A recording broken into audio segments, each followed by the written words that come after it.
Fuck, babe, you were incredible last night. What the fuck happened last night? Oh my god. Oh, fuck me. I'm fucking hungover. Fuck. Oh man, if my wife finds out that I fucked that stripper last night. Oh my god, that cocaine was fucking incredible. Oh my god. Oh, I can't believe my Veyron is still in the shop. Those guys said the oil change would only take an hour.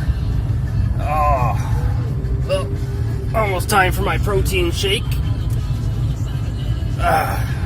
Headed in this morning. The executive said yesterday that we had a strong third quarter, but fourth quarter needs to be stronger. We need to make some financial gains and we need to make some executive decisions. So we got to put our heads together here. We got to find a way to make some more money. Protect the shareholders. I got to find a way to protect the shareholders at all costs. Money, power, greed, beautiful wife, mansion on the hills. I want it all. I want to take on the world.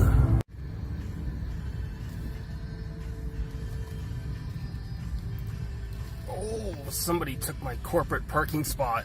Those sons of bitches. Oh, those summer interns. Fuck.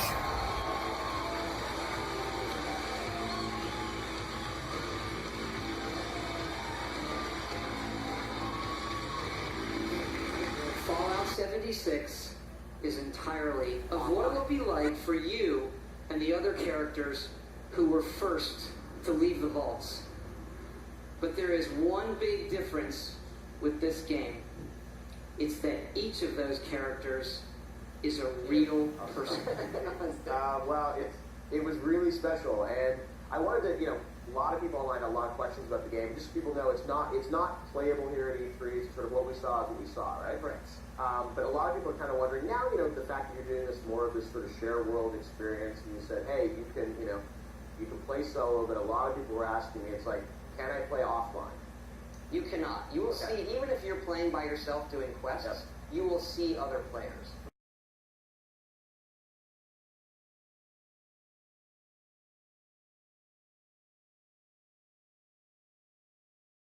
Hey guys, Cameron here. Welcome to another edition of Canadian Gamer.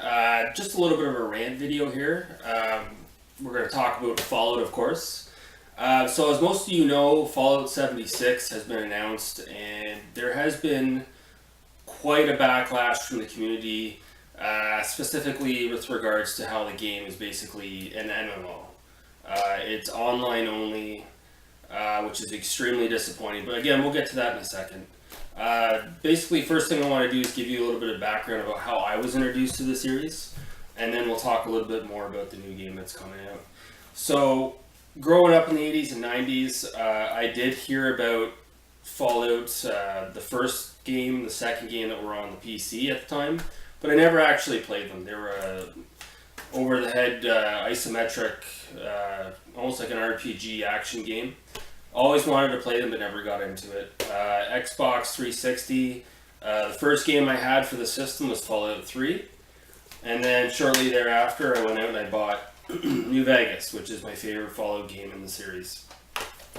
A couple of years ago they came out with Fallout 4, which it's a good game, don't get me wrong, but I don't like it as much as the Fallout 3, and I especially don't like it as much as New Vegas. I remember when Todd Howard, that greasy slime ball that runs the company, introduced this at the E3. He mentioned how it was going to be groundbreaking. You no longer had selected dialogue to choose from. It was all voiceovers, which ended up being a detriment to this game. A lot of people, myself included, prefer having the decision trees versus having the limited voice selection options that they ended up going with. I truly believe that was his decision. We'll get to that in a moment, but a lot of his decisions are negatively impacting the franchise. So yeah, Fallout 4, while it is a great game, it's a bit of a weak one in the series. But yeah, let's talk about Todd Howard. So those of you who don't know who he is, he's basically, I could be wrong on this, he might be the CEO of Bethesda, and he's been working for the company since the mid-90s. I believe he got started working there straight out of college as an intern, and then he basically sucked his way up the ladder, so to speak. The guy's a slime ball. He reminds me of that guy in high school that would hit on all the chicks, and all the guys would just cringe looking at him. He looks like a used car salesman, the type that you got to go home and take a bath after looking at the vehicle on the lot. He's arrogant, he's eccentric, he's cocky, he walks around like he's picking shit. You can just tell by looking at him that I'm sure the employees at Bethesda sit up straight in their chairs and straighten their ties when he walks into the room, because he looks like the kind of guy that enjoys having people kiss his ass.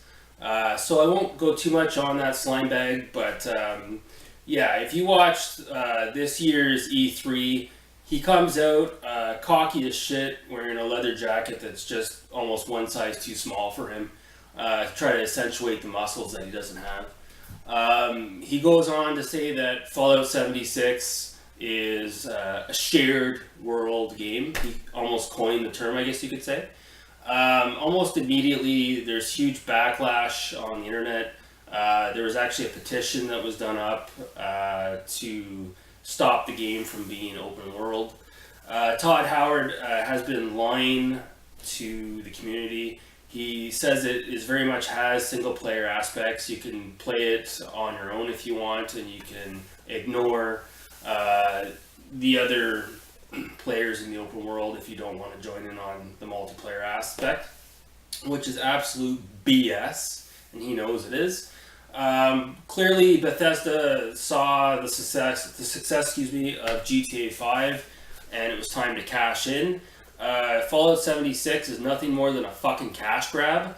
However, Todd Howard will make you believe otherwise, that they're trying to be trendsetters. They're trying to do something that's unparalleled and hasn't been done before, which is absolute bullshit. I hope this game comes out and it's a huge disaster for the company. I hope Red Dead 2 completely annihilates this game. Hopefully Bethesda will learn from this and they'll go back to having single player experiences, which is what they should be doing. I know there was a lot of gripe out there. People like me want Bethesda to allow the company that made Fallout New Vegas, what's the name of it here? Trying to think here. There was another company that did make this game, and Todd Howard went on the record recently and said, nope, we're a big enough company now that we can do things in-house and we don't need to outsource our creativity to other developers. So right there, to me, that's a sign of cockiness and brash, arrogant demeanor that he possesses. And I don't think Bethesda's really going to be the company they once were until they rid themselves of this narcissistic CEO that is Todd Howard. So yeah, that's my thoughts on it. Just extremely disappointed by Fallout 76. It's a huge letdown. It's one of my favorite series of all time. And the fact that we can't even play this game offline, it's just really a dagger to the heart and to the soul. And yeah, I don't know what to say about this other than don't waste your time with Fallout 76. Keep your money for Red Dead Redemption 2, or perhaps another Fallout game that comes out down the pipeline that's going to be centered around the single player experience. So there you have it. Thank you so much for watching this rant. Let me know your thoughts and opinions on Fallout 76 as we near closer to its release date come this fall. Thanks again, guys. Take care.